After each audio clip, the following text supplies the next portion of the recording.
Sometimes people say to me, Trevor, when are you going to retire? And I reply, well, the difference is you've got a job and I've got a vacation, so right now there's no need for me to retire.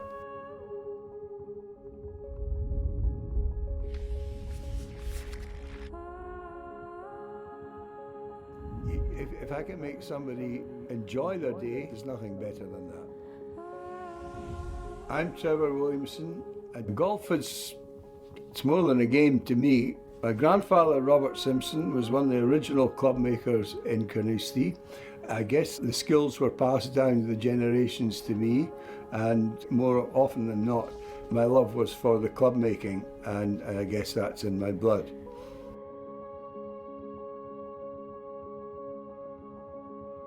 I was born in Arbroath. I grew up in the Simpson family home, Rockcliffe, which is directly across from the 18th tee at Carnoustie. My grandfather was one of the original club makers at Carnoustie and was a master of his craft. I spent most of my life a few yards along the road at the golf shop that was owned by the family. When I was about 5 or 6, my aunt or my mum would take me along to the golf shop, and in those days there was 2 club makers working there, and being a wee lad they looked like big strong heroes to me, and I looked at them and I thought, you know, I quite like this, and I guess that side of it made me think on, and not too many years later I started to do the similar thing to what they did.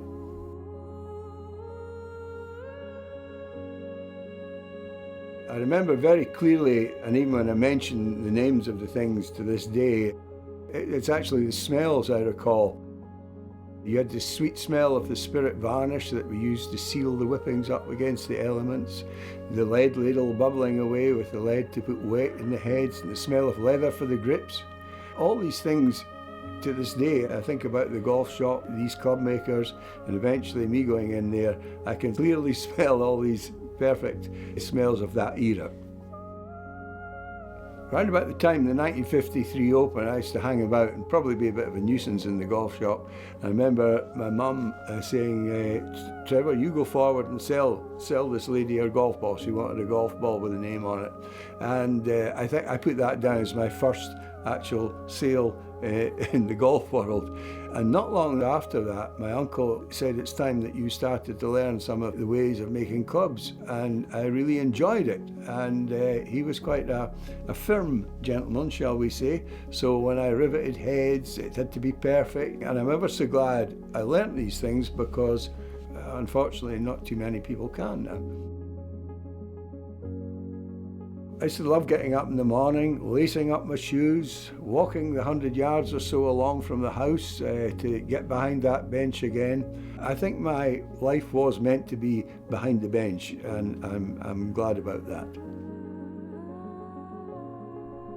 I love the connection that I'm lucky enough to have with the past, and I still feel this today. You think back to my grandfather's time, there was a great amount of skill required in making a golf club. You had to work with wood, to work with the lead, sometimes the brass, the horn, all these different materials, the leather with the grips.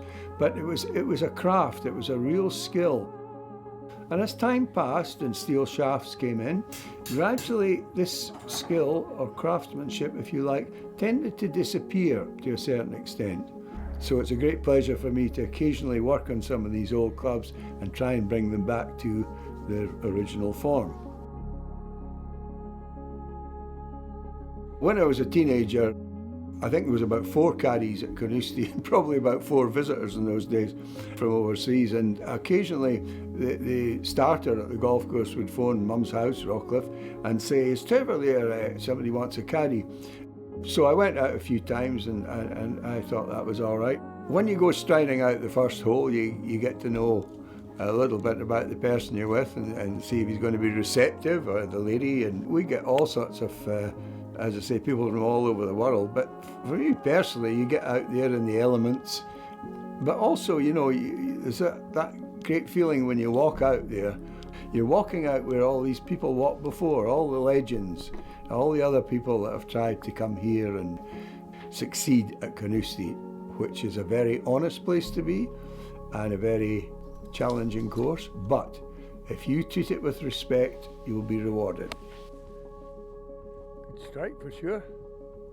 I think that's what I love most of all about golf, that nobody really masters it, do they? You know, we all get our own level of play, if you like. But for me, whether it be with golf clubs in the past or whether it was the caddying recently, if I can make somebody just play that bit better or enjoy their day when they come here, there's nothing better than that. To me, golf is more than a game. My ancestors are in all the history books. My great uncle won the Open, my other great uncle was second in it. I've spent my whole life on these links and around the game, and I won't be giving it up anytime soon.